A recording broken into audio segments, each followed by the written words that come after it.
The Thunderbird Photograph. Dikisahkan, dua koboi dari kota Tombstone, Arizona membunuh makhluk raksasa mirip burung dengan rentang sayap yang begitu besar di area gurun. Burung itu kemudian diberi nama Tombstone Thunderbird. Konon, burung ini memiliki beberapa kesamaan dengan Pterosaurus atau hewan bersayap prasejarah. Tubuh makhluk itu kemudian digantung di dinding sebuah lumbung, sementara 5 hingga 6 pria berpakaian koboi berdiri berjajar di depannya dengan kedua tangan direntangkan untuk menunjukkan betapa besarnya rentang sayap makhluk tersebut. Momen itu dipercaya sempat diabadikan dalam sebuah foto dan dimuat di surat kabar lokal. Banyak orang menggambarkan foto tersebut dengan detail yang sama. Mereka mengaku pernah melihat sebuah foto hitam putih tua yang memperlihatkan seekor burung raksasa atau makhluk mirip Pterosaurus yang sudah mati. Anehnya, meski deskripsinya sangat konsisten, tidak ada seorang pun yang mampu menunjukkan foto aslinya, seolah foto tersebut benar-benar menghilang atau tidak pernah ada dari awal. Menariknya, legenda ini bukan sepenuhnya fiksi. Surat kabar The Tombstone Epitaph memang pernah menerbitkan artikel tentang makhluk terbang raksasa pada tahun 1890. Meski dijelaskan dengan sangat detail, artikel tersebut dipastikan tidak pernah menyertakan foto. Orang-orang jadi mempertanyakan kemana foto asli Thunderbird yang ada di ingatan mereka. Banyak orang bersikeras pernah melihat foto itu di berbagai majalah pada tahun 60 hingga 70-an. Misteri ini semakin diperbincangkan pada tahun 90-an ketika komunitas kriptozoologi mulai melakukan pencarian besar-besaran.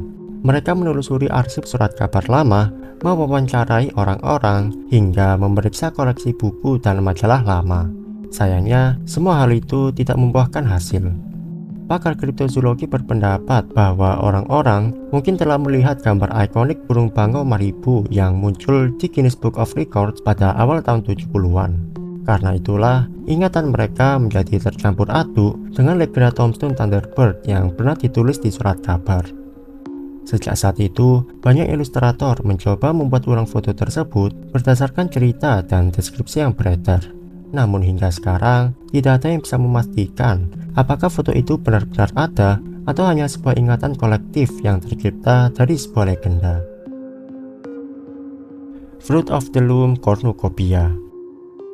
Fruit of the Loom adalah merek pakaian asal Amerika Serikat yang menggunakan logo berupa sekumpulan buah-buahan.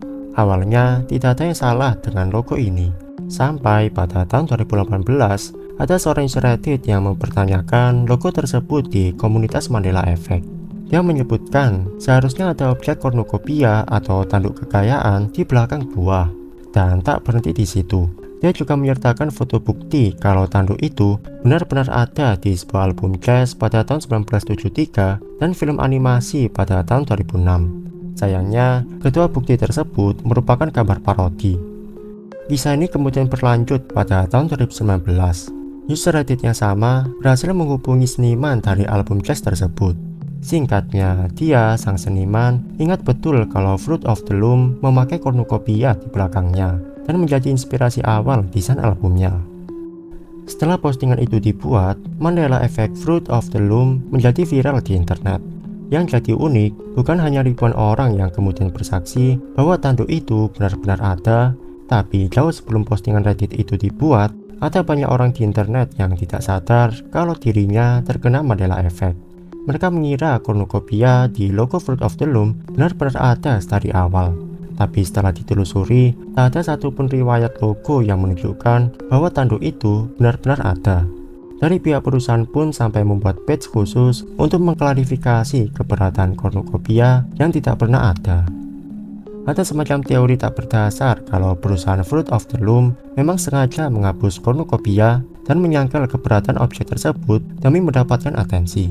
Satu-satunya hal paling masuk akal untuk menjelaskan fenomena ini adalah orang-orang telah salah melihat logo tersebut di suatu tempat, atau banyak orang melihat versi bootleg dari produk Fruit of the Loom.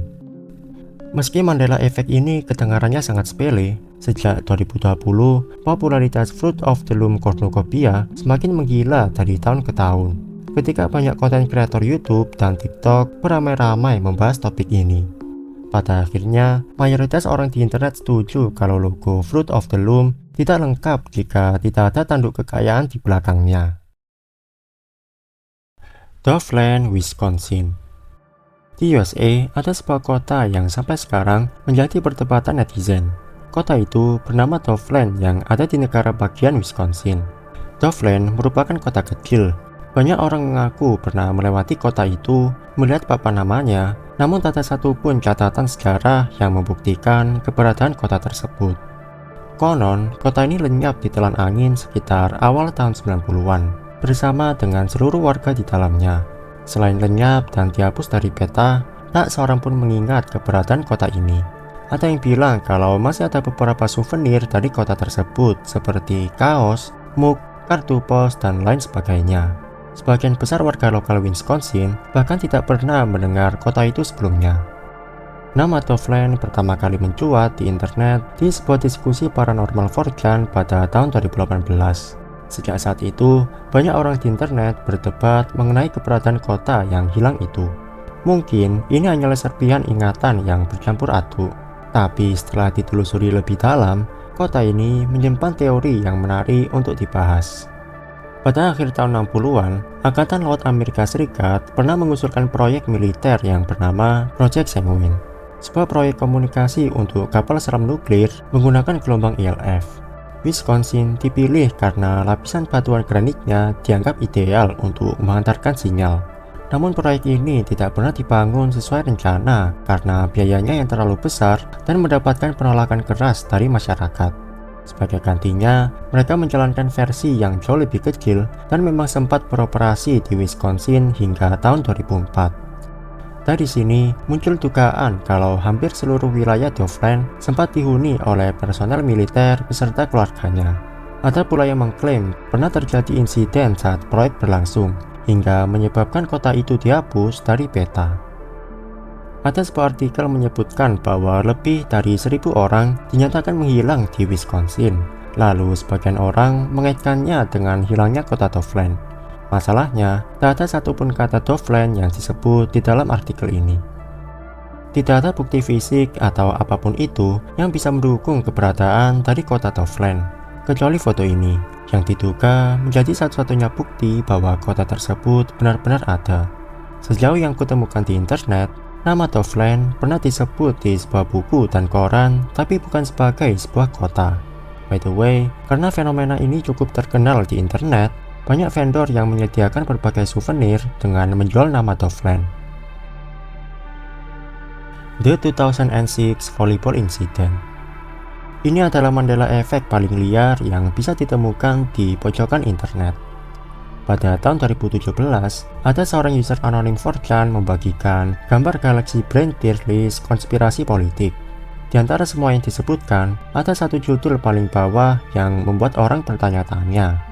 2006 Volleyball Incident. Salah satu user anonim menjelaskan bahwa pernah terjadi sebuah tragedi pertandingan bola voli di sebuah sekolah yang berada di sekitaran Dakota atau Nebraska. Versi ceritanya berbeda-beda. Ada yang menyebut penembakan massal, ada pula yang mengatakan ledakan. Hampir semua orang sepakat bahwa ada sekitar 17 hingga 24 korban yang telah meninggal. Lalu entah bagaimana, seluruh jejak peristiwa itu menghilang dari internet dan tidak ada seorang pun yang mengingatnya.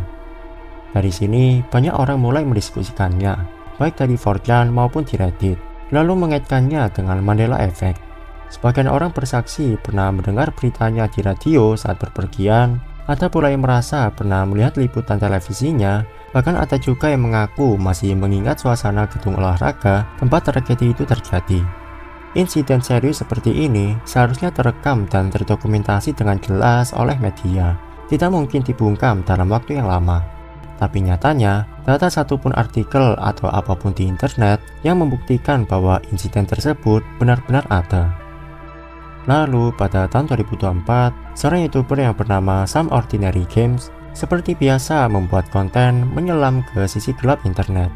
Secara tidak sengaja, dia menemukan kumpulan foto yang diduga merupakan foto kejadian insiden bola voli pada tahun 2006. Fotonya sendiri cukup mengganggu dan sangat brutal. Meski tidak nyaman untuk dilihat, kebanyakan orang merasa foto-foto tersebut masih tidak menjelaskan apapun dan terkesan dibuat-buat. Karena sedikit sekali informasi yang beredar mengenai insiden ini, tidak sedikit yang menganggap kalau cerita ini merupakan hoax yang dibuat oleh user anonim 4chan. Kejadian ini tidak sepenuhnya fake. Pada tahun 2006, pernah terjadi aksi penyanderaan dan penembakan di sebuah SMA yang ada di Colorado.